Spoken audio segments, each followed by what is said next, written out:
20 Mar 2022 Cor litúrgica. Roxo, terceiro domingo da Quaresma. Primeira leitura, Ex 3:1-8 a 13:15, leitura do livro do Êxodo. Naqueles dias, Moisés apacentava o rebanho de Jetro, seu sogro, sacerdote de Madiã. Levou, um dia, o rebanho deserto adentro e chegou ao monte de Deus, o Horebe. 2 Apareceu-lhe o anjo do Senhor numa chama de fogo, do meio de uma sarça. Moisés notou que a sarça estava em chamas, mas não se consumia, e disse consigo: 3 Vou aproximar-me desta visão extraordinária, para ver por que a sarça não se consome. 4 O Senhor viu que Moisés se aproximava para observar e chamou-o do meio da sarça, dizendo: Moisés! Moisés! Ele respondeu: Aqui estou. 5 E Deus disse: Não te aproximes. Tira as sandálias dos pés, porque o lugar onde estás é uma terra santa. 6 E acrescentou: Eu sou o Deus de teus pais, o Deus de Abraão, o Deus de Isaac e o Deus de Jacó. Moisés cobriu o rosto, pois temia olhar para Deus. 7 E o Senhor lhe disse: Eu vi a aflição do meu povo que está no Egito e ouvi o seu clamor por causa da dureza de seus opressores. Sim, conheço os seus sofrimentos. 8 Desci para libertá-los das mãos dos egípcios, e fazê-los sair daquele país para uma terra boa e espaçosa, uma terra onde corre leite e mel. 13 Moisés disse a Deus: Sim, eu irei aos filhos de Israel e lhes direi: O Deus de vossos pais enviou-me a vós. Mas, se eles perguntarem: Qual é o seu nome? O que lhes devo responder? 14 Deus disse a Moisés: Eu sou aquele que sou. E acrescentou: Assim responderás aos filhos de Israel: Eu sou enviou-me a vós. 15 E Deus disse ainda a Moisés: Assim dirás aos filhos de Israel: O Senhor, o Deus de vossos pais, o Deus de Abraão, o Deus de Isaac e o Deus de Jacó enviou-me a vós. Este é o meu nome para sempre, e assim serei lembrado de geração em geração. Palavra do Senhor. Graças a Deus. Responsório, SL 102, O Senhor é bondoso e compassivo. O Senhor é bondoso e compassivo.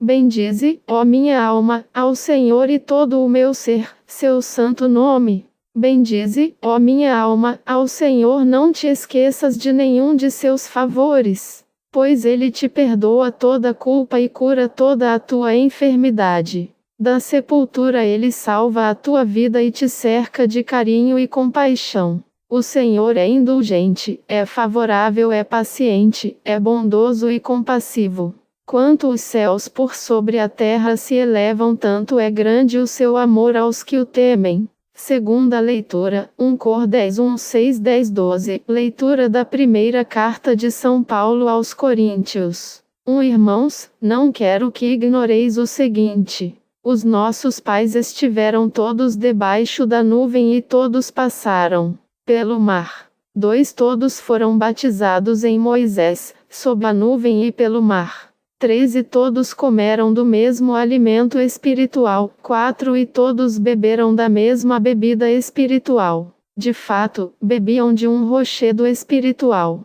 que os acompanhava, e esse rochedo era Cristo. 5 No entanto, a maior parte deles desagradou a Deus, pois morreram e ficaram no deserto. 6 Esses fatos aconteceram para serem exemplos para nós, a fim de que não desejemos coisas más, como fizeram aqueles no deserto. 10 Não murmureis, como alguns deles murmuraram, e, por isso, foram mortos pelo anjo exterminador. 12 Portanto, quem julga estar de pé, tome cuidado para não cair. Palavra do Senhor. Graças a Deus. Evangelho. Anúncio do Evangelho, LC 13:1-9. O Senhor esteja convosco. Ele está no meio de nós. Proclamação do Evangelho de Jesus Cristo segundo Lucas. Glória a vós, Senhor. Naquele tempo, vieram algumas pessoas trazendo notícias a Jesus a respeito dos galileus que Pilatos tinha matado, misturando seu sangue com o dos sacrifícios que ofereciam. 2 Jesus lhes respondeu: Vós pensais que esses galileus eram mais pecadores do que todos os outros galileus, por terem sofrido tal coisa? 3 Eu vos digo que não. Mas se vós não vos converterdes, ireis morrer todos do mesmo modo. 4 E aqueles 18 que morreram, quando a torre de Siloé caiu sobre eles? Pensais que eram mais culpados do que todos os outros moradores de Jerusalém? 5 Eu vos digo que não. Mas, se não vos converterdes, ireis morrer todos do mesmo modo. 6 E Jesus contou esta parábola. Certo homem tinha uma figueira plantada na sua vinha. Foi até ela procurar figos e não encontrou. 7 Então disse ao vinhateiro: Já faz 3 anos que venho procurando figos nesta figueira e nada encontro. Corta!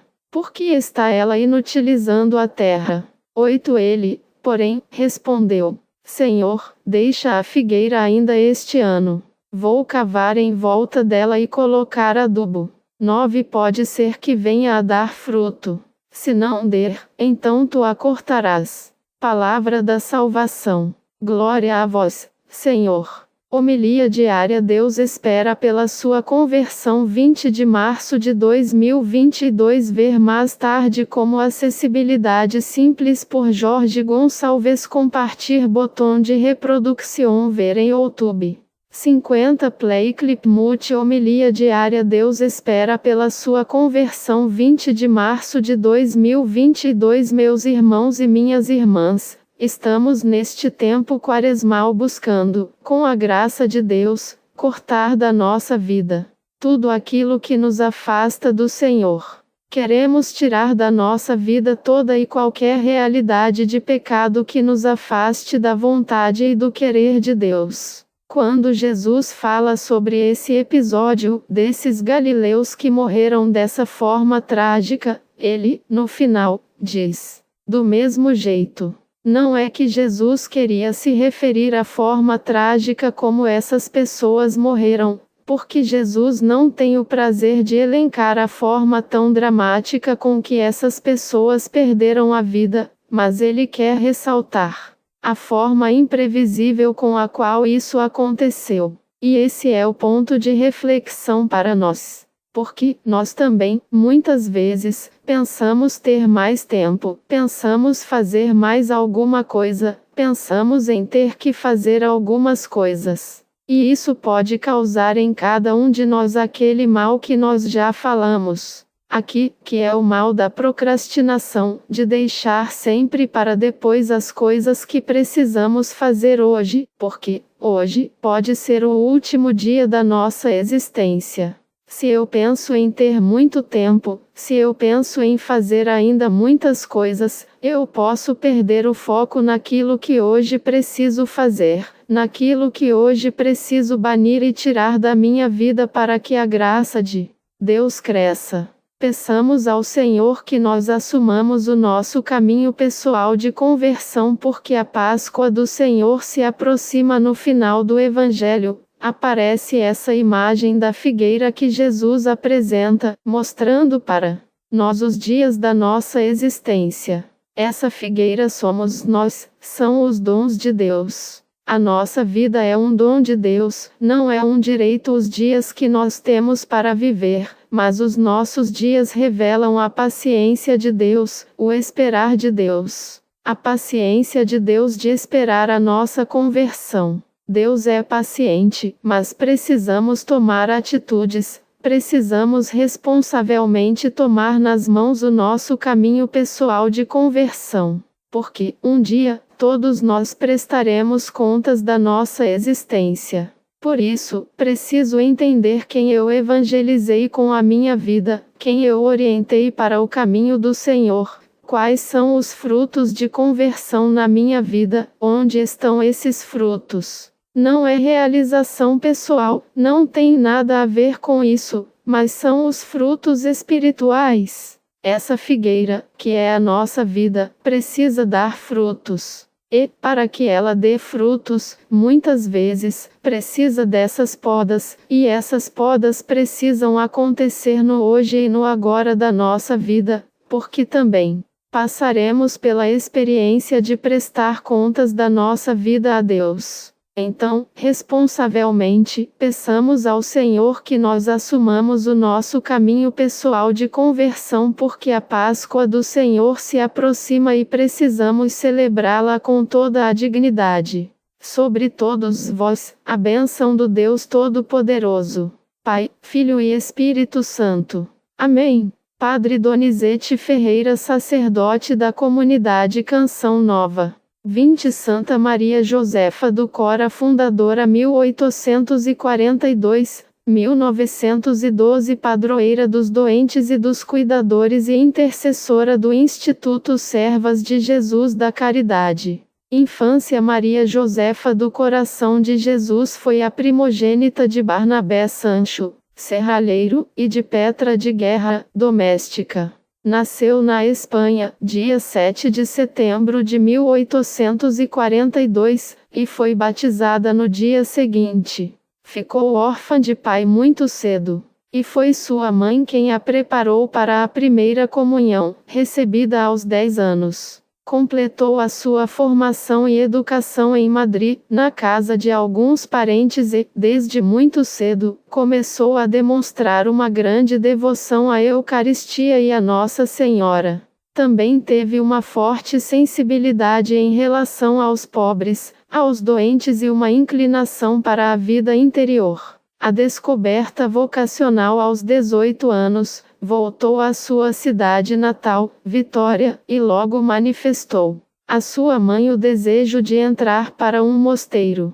Sentia-se atraída pela vida de clausura. Mais tarde, costumava dizer: nasci com a vocação religiosa. Logo decidiu entrar no Instituto Servas de Maria, recentemente fundado em Madrid, por Madre Soledade Torres Acosta. Nova fundação, inspiração de Deus. Ao aproximar-se de seus votos, foi assaltada por graves dúvidas e incertezas sobre seu chamado para aquele instituto. Admitiu essa disposição a vários confessores, chegando até a dizer que tinha se enganado quanto à própria vocação. Mas os constantes contatos com o arcebispo de Saragossa, futuro santo, Antônio Maria Claret, e as conversas serenas com Madre Soledade Torres Acosta, amadureceram nela a possibilidade de fundar uma nova família religiosa, que se dedicasse aos doentes em casa ou hospitais. Assim, aos 29 anos, ela fundou o Instituto das Servas de Jesus, na cidade de Bilbao, em 1871. Doença e sofrimento. Por 41 anos, foi a superiora do Instituto. Acometida por uma longa e grave enfermidade, que a mantinha no leito ou numa poltrona, sofreu muito antes de morrer, contudo sem deixar sua atividade de lado. Por meio de uma intensa e expressa correspondência, solidificou as bases dessa nova família mesmo doente. Frutos em vida. No momento da sua morte, em 20 de março de 1912, havia milhares de religiosas, espalhadas por 43 casas. Morte e canonização. A sua morte foi muito sentida em toda a região, e o seu funeral teve uma grande manifestação de pesar. Os seus restos mortais foram trasladados para a casa-mãe, em Bilbao, onde ainda se encontram. A causa da canonização de Madre Maria Josefina começou em 1951. Foi solenemente beatificada pelo Papa João Paulo II, em 1992, e, depois, canonizada em 1 de outubro de 2000, pelo mesmo pontífice, em Roma. O carisma. Os pontos centrais da espiritualidade de Madre Maria Josefina podem definir-se como um grande amor à Eucaristia e ao Sagrado Coração de Jesus, uma profunda adoração do mistério da redenção, e uma íntima participação nas dores de Cristo e na sua cruz, e a completa dedicação ao serviço aos doentes, num contexto de espírito contemplativo, afirma o diretório da Congregação Religiosa das Servas de Jesus da Caridade. Desta maneira, as funções materiais do nosso instituto, destinadas a salvaguardar a saúde corporal do nosso próximo, elevam-se a uma grande altura e fazem a nossa vida ativa mais perfeita que a contemplativa, como ensinou o doutor Angélico São Tomás d'Aquino, que falou dos trabalhos dirigidos à saúde da alma, que vem da contemplação. O serviço aos doentes tornou-se, assim, a oblação generosa das servas de Jesus, seguindo o exemplo da sua fundadora. Hoje, espalhadas pela Europa, América Latina e Ásia, as servas procuram dar pão aos famintos, acolher os doentes e outros necessitados, criar centros para pessoas idosas, desenvolvendo sempre a pastoral da saúde e outras obras de caridade. Oração Deus Onipotente, que concedestes grande santidade à vossa serva Santa Maria Josefa, concedei-nos a graça que humildemente vos pedimos, sobretudo a força para perseverar no amor de vosso Filho, que vive e reina para sempre. Amém. A minha oração a Nossa Santa rogamos a graça da saúde aos enfermos, mas também pedimos uma santa morte. Aos cuidadores que seja concedido a força e o ânimo, o amor necessário para o ofício. E a nós pedimos a saúde do corpo e da alma. Santa Maria Josefa do Coração de Jesus, rogai por nós.